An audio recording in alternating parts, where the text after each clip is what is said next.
What's going on, my Cardano friends? It's your friend Jack here, and in today's video we're going to be going over my Cardano investment strategy. Some of it's gambling, but in today's video I just want to cover what I've been doing over the past few months and how I've been slowing down on minting and not really minting anything at all unless it's a sure thing like a big project. But in today's video, I'm going to show you examples, I'm going to show you my holdings, I'm going to show you what I'm doing, and I'm going to tell you why I'm doing it. Keep in mind though, I'm not a financial analysis. I'm not a financial advisor. I'm literally doing my mom's basement. So this is just my experience of what I'm doing.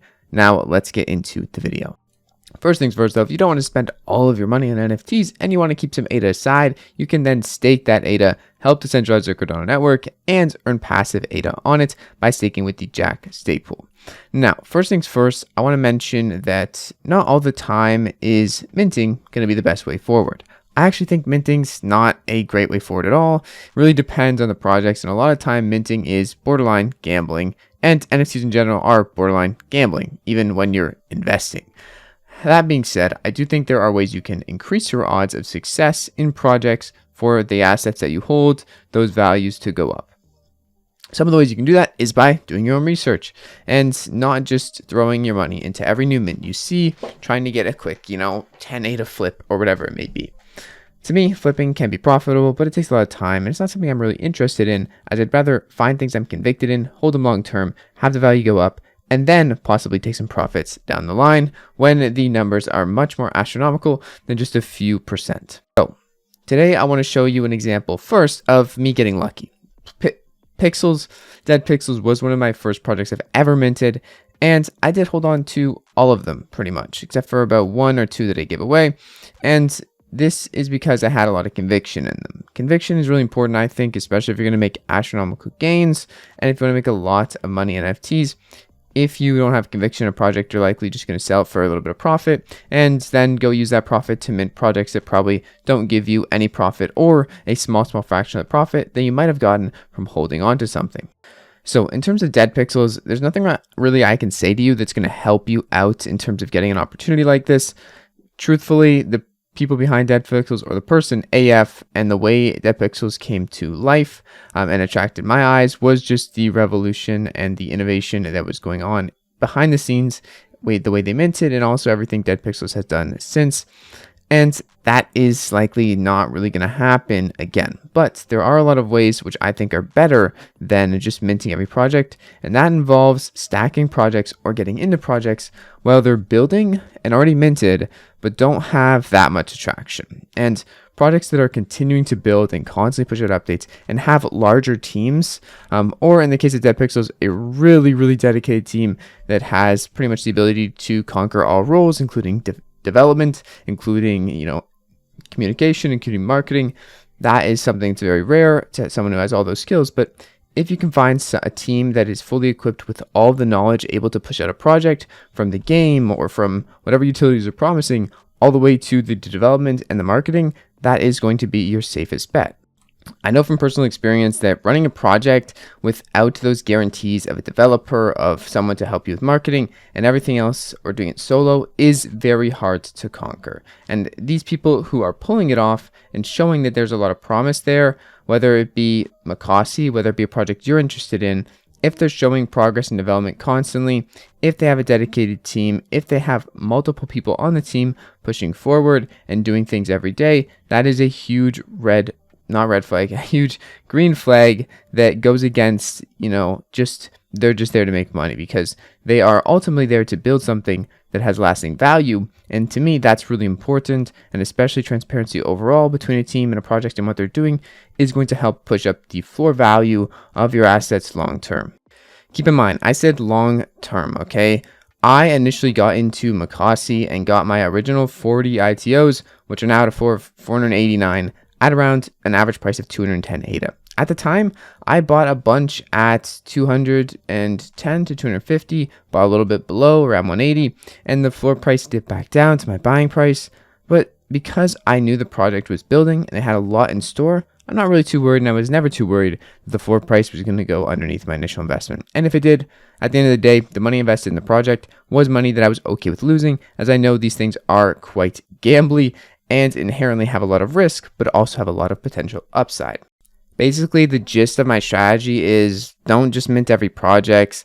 Maybe you mint some projects, but majority of your time and efforts, if you're focused on making money or investing into Cardano NFTs, if you want to call it investing, should be, in my eyes, or my eyes, it's going to be for me, just taking projects that are building and putting some money into those. And the ones that are already out there, the ones that have some reputation, even better, some prior work. If it's something like Clay Nation, Landmint, of course, I'm going to mint those. Those are just kind of givens. They're going to be worth way more than the floor. And obviously, it's probably going to be worth your time and your money to invest at them, whether you want to flip them right away or whether you want to hold them long term. They're likely going to be worth something for quite some time. So things like that I'm going to do. But short-term flips and mints aren't really that fulfilling, and they aren't really that profitable. You can only go up so far and go so volatile and have so much success from things like that. Long-term, if you're holding for a while, Dead Pixels used to sell at 50, 30 floor, 20 beneath the mint price of the second season. And look where we are now at a 3,000 floor. So holding does pay off in a lot of senses. And the only way you're going to be able to do that and get those major gains is through conviction in the projects, and the projects continuously building and working to even give you more conviction as time goes on. Not every project is going to be an investment though. Some projects just are not built for mass consumer investors or for things to really go all the way into the stratosphere and give you the most bang for your buck.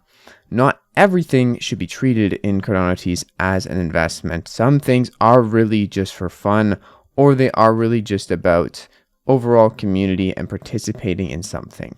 So keep that in mind too. You have to notice the difference between these things. Some things aren't made to be huge brands or have huge teams behind them. Some visions, some goals of some projects are a lot less, and it's up to you whether you want to invest in them to see them through long term, how their assets in their collections around their brand appreciate. My example with Yummy is that I got most of mine after the mint back in September around 100 to 200 ADA. And this was very lucky. I actually sold one early for about 1500 ADA. I spent the rest acquiring some floors and some rare ones, and I still have most of them to this day.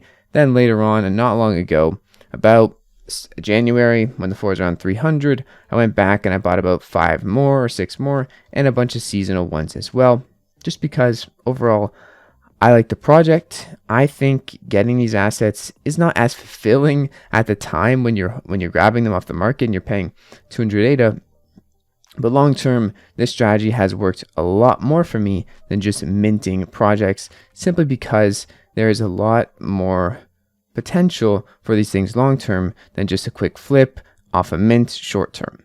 Now, as I tell you that minting is boring and you should never do it or whatever else, I actually am today scratching that itch, and I have been waiting to mint some Havocs, just waiting on a transaction to go through. So I'm going to tell you that I like gambling sometimes.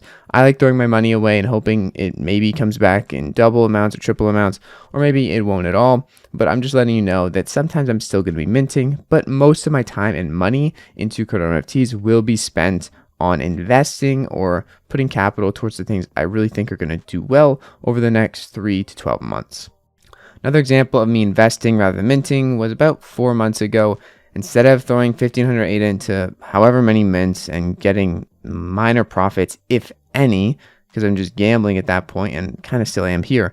But instead of doing that, I decided, hey, I'm going to put 1500 ADA into Planet Pals. Not much has happened since, but they have continued to develop and build. I think a lot of people don't see that they're building every single week, but things are happening. So I'm comfortable keeping my holdings here, and I'm comfortable holding in the project because there's my friends building it as well. But also overall, I just think this is a better strategy than just throwing out random mints. If you're going to mint something, I think it's okay to go hard in it, but maybe it should be something you have conviction in and you're okay with holding long term, and you're confident that the team is going to keep building or has a pretty good vision of what they're going to do going forward.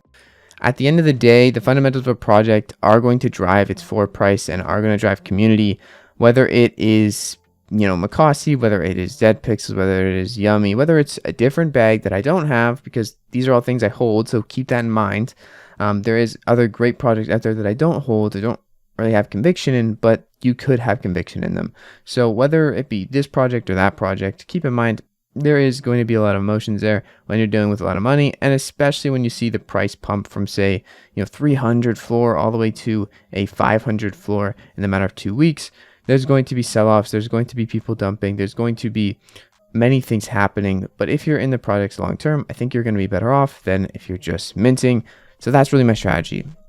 Find projects you like, have conviction in them, buy them up from the aftermarket, or if they are minting, you could mint them. It really depends. Something like Ada Goats was minting for 1 to 2 months. The floor hit a high of 400.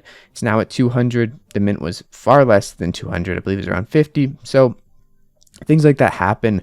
Having conviction, also helping the projects by participating in their Discord, their community, adding value to it is something that is going to help your investment and the project grow. All of these things are, in my opinion, way better than just minting and flipping. That's all I got to say for today. That's the whole video. If you want to like the video, subscribe for more Cardano and Cardano NFT content, please do so. That's all for today. I'll see you guys in the next one. It's been your friend Jack. Peace out.